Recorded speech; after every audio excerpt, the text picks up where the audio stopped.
Attention amis, car dans la vidéo d'aujourd'hui, nous devons examiner exactement les paroles de Ferrari concernant les Power Units. En effet, la deuxième Power Unit ne changera pas radicalement, elle sera essentiellement identique à la première. Celle qui recevra les aides de la Duo sera la troisième Power Unit, et c'est celle qui fera ses débuts à Spa. Dans la vidéo d'aujourd'hui, nous allons voir en détail ce qui changera sur la troisième Power Unit. Nous allons voir pourquoi la deuxième sera identique à la première, quand arriveront les aides de la Duo, et enfin nous verrons aussi les aides sur les tests aérodynamiques, parce que Ferrari a un avantage substantiel par rapport à McLaren. Cela dit, commençons tout de suite. Parmi les certitudes et les espoirs qui entourent le paddock en ce début de saison, il y a une date que Maranello marque en rouge sur le calendrier. Miami, non seulement pour la course, mais aussi pour ce qui pourrait se passer avant le feu vert. Dans les bureaux de la FIA où se décide l'essor du marché des concessions. En effet, le premier cycle d'évaluation de la puissance s'achève là, en avance par rapport au calendrier original. Il a été convenu que les données seraient analysées 4 fois par saison, toujours après 6 courses, mais l'annulation des Grands Prix de Bahreïn et d'Arabie Saoudite a compressé la séquence. 4 rendez-vous au lieu de 6 et la FIA examinera les chiffres une dernière fois en Floride. Après ce moment, les cartes seront sur table. Ferrari mise sur la Duo, c'est le point central de la stratégie de récupération par rapport à Mercedes et ce n'est un secret pour personne dans le paddock. En effet, parmi les experts, il est désormais considéré comme acquis qu'Aston Martin et Audi recevront des concessions pour réduire leur déficit de performance. Ferrari espère une augmentation plus contenue, mais l'espère avec une certaine urgence. Tant Frédéric Vasseur que les pilotes indiquent de manière cohérente la vitesse en ligne droite comme le principal problème de la Ferrari SF26, non l'aérodynamique, non l'équilibrage, mais la puissance du moteur thermique. Sur cela, les ingénieurs de Maranello ne font pas mystère en interne. Le LIS doit être amélioré, nous le savons, nous le ferons. C'est le message qui filtre des départements techniques. Mais attention à la distinction, améliorer ne signifie pas bouleverser immédiatement. Une nouvelle spécification de moteur avant juillet n'est pas réaliste et n'est pas prévue. L'unité de puissance numéro 2 sera essentiellement identique à l'actuelle.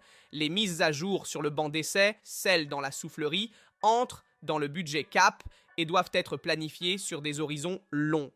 Ce n'est pas un travail à faire en semaine. Ce que Ferrari recherche immédiatement est différent. La Duo comme levier réglementaire, le package aérodynamique de Miami comme réponse technique à court terme et la certitude d'avoir encore plus de marge en développement par rapport aux rivaux. Ayant terminé 2025 à la 4e place des constructeurs, la Scuderia peut également compter sur plus d'heures de soufflerie et plus de simulation au CFD par rapport à McLaren, Mercedes et Red Bull.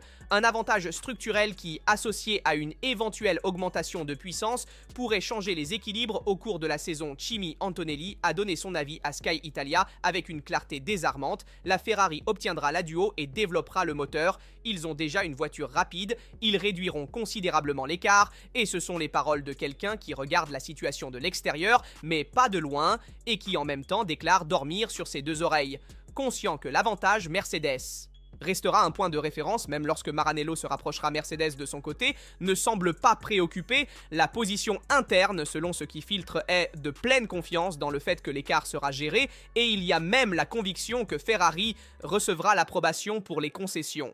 Une sorte d'acceptation préventive d'un scénario que l'équipe de Brackley considère inévitable, mais pas déterminant. Miami ne sera donc pas seulement une course, ce sera un carrefour réglementaire. Et Maranello arrive à l'événement avec un paquet technique en cours d'évolution, une demande de concession sur la table de la FIA et la lucidité consciente, non résignée, que le temps des paroles est sur le point de se terminer. Et amis, il fallait s'y attendre que Ferrari ne vienne pas bouleverser l'unité de puissance numéro 2, mais qu'elle vienne travailler sur l'unité de puissance numéro 3, aussi parce qu'elle a déjà eu l'avantage, Ferrari, d'avoir anticipé, disons, la mise à jour de la 2. Elle a été avancée à la 4e course, celle de Miami, au lieu de la 6e, malgré l'annulation de Bahreïn et d'Arabie Saoudite, et c'est très bien, un point en faveur de Ferrari, car elle peut commencer à travailler plus tôt par rapport à la date prévue, et cela signifie cependant qu'elle commencera à travailler de Miami en avant, sur l'unité de puissance numéro 3, qui fera ensuite ses débuts plus tard, en somme celle-là, l'unité de puissance numéro 2, qui fera ses débuts bientôt, on pense en juin, n'aura pas les mises à jour qu'on attend de l'A2 et l'A2 entre en action sur la piste. puis à partir de juillet. En somme, nous avons une Ferrari qui travaille beaucoup sur le package aérodynamique. Elle aura la concession de l'A2. Elle n'aura pas l'approbation comme Aston Martin avec Honda, qui aura certainement plus d'aide sur l'A2 par rapport à Ferrari. Cependant, Ferrari aura plus d'heures en soufflerie par rapport à McLaren, Red Bull et Mercedes. Et c'est un point en faveur, car elle est arrivée 4e au championnat des constructeurs. Et donc, nous savons qu'elle peut avoir un avantage sur plus d'heures en soufflerie. Et un nouveau règlement est fondamental, car cela signifie que tu peux faire plus de tests, à la fois en CFD et en soufflerie, pour essayer différentes composantes aérodynamiques. Pour cela, Ferrari, aussi un avantage par rapport à ses adversaires, car elle a plus de moyens de tester différentes composantes en usine.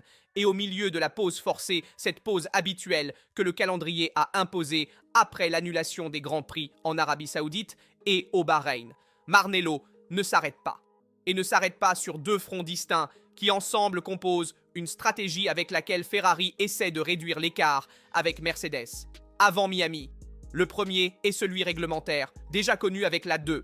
En effet, la FIA souhaite officialiser juste dans les semaines qui suivent, et lors de la course américaine, l'écart effectif entre le moteur Mercedes et le moteur Ferrari, le second est moins discuté, mais pas moins innovant, les ATR, les restrictions de tests aérodynamiques, qui se mettent à jour 2 fois par an sur la base du classement des constructeurs, et Ferrari ayant terminé 2025 à la 4e position, a accès à plus d'heures en soufflerie, plus de simulations CFD par rapport aux équipes de tête.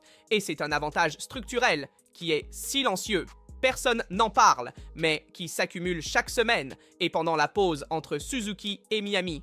Cela vaut double parce que vous pouvez tester beaucoup plus de choses par rapport aux adversaires, tandis que les techniciens travaillent sur le package évolutif, donc nouveaux fonds et mises à jour, qui seront signés à Monza pour le jour de tournage avant d'être emmenés en Floride. L'écurie Ferrari prépare également un engagement différent. Jeudi 9 et vendredi 10 avril, Fiorano redevient protagoniste. La piste de maison sera arrosée artificiellement pour les tests Pirelli sur les pneus expérimentaux pour sol mouillé prévus pour la saison 2027. Les intermédiaires full wet sont au programme avec les super intermédiaires qui pourrait à terme devenir le seul mélange de pluie actuellement exclu de la session Pirelli, a demandé à l'écurie de aligner les pilotes titulaires. Charles Leclerc est déjà confirmé, Lewis Hamilton reste un point d'interrogation. La semaine suivante, ce sera au tour de Mercedes-McLaren, mais sur asphalte sec. En effet, le Nürburgring, qui n'accueille pas la Formule 1 depuis le GP d'Eiffel de 2020, accueillera Antonelli, Russell, Norris et Piastri pour les tests sur les slicks pour 2027. 2 journées techniques, pneus à développer, données à recueillir, mais aussi en filigrane. La confirmation d'une habitude, alors que le paddock attend, Miami Ferrari utilise chaque heure disponible. Donc attention, Ferrari a programmé un test à Fiorano sur pneus mouillés. Donc les pneus chez Pirelli intermédiaires. Et plein mouillé, il n'y aura pas de super intermédiaire pour cette session. Et Leclerc a été confirmé, Hamilton doit encore confirmer. Quoi qu'il en soit, les 2 pilotes devraient tourner à Fiorano avec des pneus mouillés pour tester les pneus Pirelli pour 2027. Cependant, ce sera déjà une session utile pour essayer l'aérodynamique de la monoplace, car dans des conditions humides, on tourne aussi plus lentement. On a la possibilité d'essayer de plus l'aérodynamique dans les virages, de voir aussi les flux d'air qui vont sur la monoplace. En somme, cela devient une véritable session de test aussi pour essayer les réglages pour conditions humides. Cependant, en attendant, Mercedes et McLaren feront des tests avec les pneus Pirelli pour conditions sèches. Donc ils auront un avantage supplémentaire, si l'on veut, en allant au Nürburgring les 14 et 15 avril, testant justement les pneus Pirelli pour 2027. Attention là-bas aussi, ils vont essayer des configurations différentes, peut-être des cartographies moteurs différentes pour tester et améliorer. Toujours plus le logiciel du moteur électrique. Et attention aussi à l'MGK, attention à la cartographie, les moteurs, mais attention aussi aux ailes, car différentes configurations d'aérodynamique active vont être testées. Mais attention à une autre chose, très importante, en effet, le 20 avril, il y aura une autre discussion de la FIA concernant le règlement 2026 et ce qui pourrait changer. À partir de maintenant, il y a une date qui compte presque autant que celle de Miami. C'est le 20 avril, sur le calendrier de la Formule 1, cela marque quelque chose de plus qu'une réunion ordinaire, c'est le jour où les teams principales, la FIA, la Formule 1, se réuniront pour voter les modifications au règlement 2026, un passage formel, mais pas de routine. Le chemin vers ce vote commence par une réunion précédente, fixée pour le 9 avril, qui se déroulera en format virtuel, aussi en présentiel. À Londres, ce ne sera pas une session décisionnelle, mais ce sera une discussion technique avec une sortie réglementaire de la FIA.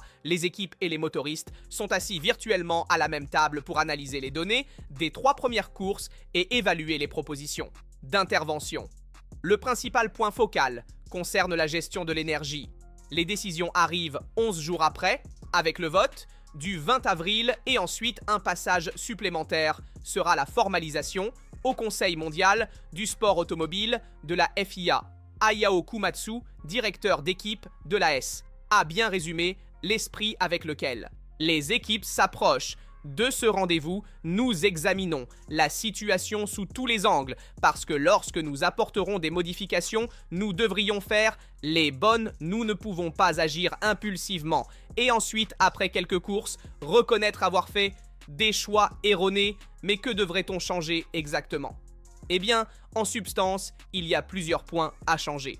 Le point de départ est le péché originel du règlement 2026, à savoir la répartition approximativement indicativa de 50% entre moteur thermique et électrique, un MGUC de 350 kW équivalent à 476 chevaux a redessiné la nature même de la monoplace. Le temps autour ne se construit plus dans les virages, mais dans la première moitié des lignes droites. Tout le reste est recharge, lift and coast, super clipping, une recette que Mercedes a exécutée mieux que quiconque d'autres équipes, cependant modifiée. La puissance thermique. À court terme est presque impossible, le seul levier réellement accessible à court terme serait un assouplissement des limites du débit de mètre, plus de carburant dans la chambre de combustion, plus de puissance mais applicable seulement en qualification et avec le risque concret de rupture mécanique, donc les modifications structurelles. Aux moteurs thermiques, les attendront pour 2027. Quand le turbo, le rapport de compression et les systèmes d'admission offriront une gamme beaucoup plus large d'outils. Reste le moteur électrique et ici, il faut faire une analyse détaillée parce que réduire la puissance maximale de la M2K de 350 à 200-250 kW ne résout pas le problème de fond. En prenant comme référence un tour en qualification, Suzuki avec 4 MJ de batterie chargée au départ et 8 MJ récupérables pendant le tour à travers des freinages lift and coast. Et super clipping, le pilote dispose au total de 12 MJ en abaissant la puissance à 250 kW.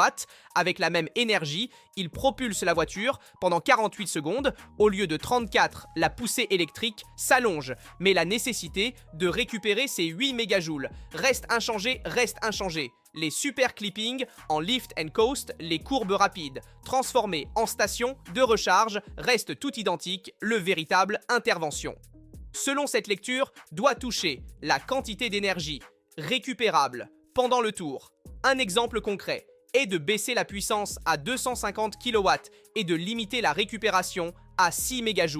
Au lieu de 8 MJ, cela produirait une poussée disponible pendant 40 secondes avec 25% de recharge en moins à effectuer en combinant. Cette mesure, avec un super clipping renforcé, élevait la limite de la récupération à plein gaz de 250 à 350 kW. La recharge deviendrait plus rapide et moins pénalisante pour la conduite. Attention cependant que chaque modification a ses bénéfices et ses dommages. Si nous voulons augmenter le super clipping et sourire, les moteurs thermiques les plus puissants, répartir l'énergie électrique tout au long de la ligne droite, aident ceux qui sont en déficit de chevaux thermiques. Et la politique entre équipes et motoristes dans une réunion de ce genre pèse autant que la technique. Le duel Leclerc, Haas et Suzuka a prouvé que cette Formule 1 a un potentiel expressif authentique. La qualification pour l'instant continue de ne pas rendre justice à ce même potentiel. Le 20 avril, on verra s'il y a la volonté collective de vraiment changer quelque chose. Et c'est ici que se trouve le point réellement le plus important. En effet, ce n'est pas tant combien d'énergie électrique à disposition le moteur électrique, donc de 350 kW, baissé à 200-250 kW, est certainement un premier pas dans la bonne direction, mais ce n'est pas le seul pas. pour résoudre le problème. Le point le plus important, c'est d'essayer d'augmenter la quantité d'énergie récupérable dans le tour, de sorte que les pilotes n'aient pas à utiliser les virages rapides ou des points précis pour récupérer de l'énergie et faire lift and coast, et donc voir les pilotes qui ne vont pas à la limite. Nous devons essayer de faire exprimer à la limite au maximum les pilotes dans chaque virage, évitant qu'ils aient à récupérer de l'énergie à utiliser ensuite. Pour le moteur électrique, c'est le point clé, donc réduire l'énergie à disposition, le moteur électrique, et augmenter l'énergie récupérable ainsi. De cette manière, les pilotes ont plus d'énergie à disposition à utiliser pendant le tour, c'est le point clé du règlement. Attention qu'il y a aussi la politique de milieu, donc les équipes, qui récupèrent plus facilement de l'énergie pourraient être contre cette solution parce qu'elles récupèrent déjà assez d'énergie, tandis que les équipes qui ont plus de difficultés seront en faveur. Donc ce sera sûrement une discussion interne entre tous les motoristes, entre ceux qui sont les plus en faveur, ceux qui sont moins en faveur. Évidemment, ceux qui ont un moteur thermique plus performant seront plus contre les modifications actuelles au règlement. Ceux qui ont un moteur thermique moins performant seront plus en faveur des modifications réglementaires. Donc, nous verrons qui aura le dessus dans ce conflit qui n'est pas seulement technique mais aussi politique. Cimeno Antonelli est en tête du championnat du monde, 3 courses, 2 victoires consécutives. C'est un classement qui porte son nom en haut, écrit ainsi. Cela semble presque invraisemblable et pourtant, c'est simplement la réalité de ce début de saison. Et la question que le paddock se pose n'est pas si c'est mérité. Les chiffres parlent clairement, mais combien de temps cela pourra-t-il durer? En effet, il faut viser le point technique central de la gestion des gommes dures. Juan Pablo Montoya a synthétisé le concept. Avec clarté, Antonelli est beaucoup plus à l'aise avec les pneus durs par rapport à Russell. Une différence qui dans cette Formule 1 est sensible et peu tolérante. Aux erreurs, il se traduit en un avantage concret. Le Bolognais ne se distingue pas par la vitesse pure, mais par la capacité de rester dans la limite sans jamais la dépasser. Une qualité rare et d'autant plus précieuse quand l'adhérence diminue et que la voiture devient imprévisible. Dans ces moments-là, Russell semble souffrir davantage. En effet, Kimi Antonelli, depuis l'année dernière, nous a habitués à aller beaucoup plus vite sur le rythme de course. Par rapport aux qualifications, ou en qualification, il parvient à aller vite mais en ligne avec ses coéquipiers, tandis que sur le rythme de course, il parvient à marteler sur le même tour sans avoir de variation, et cela me permet une gestion meilleure des pneus, surtout des pneus les plus durs. Il y a ensuite une autre variable, la suspension arrière, introduite par Mercedes lors des dernières courses. Montoya a soulevé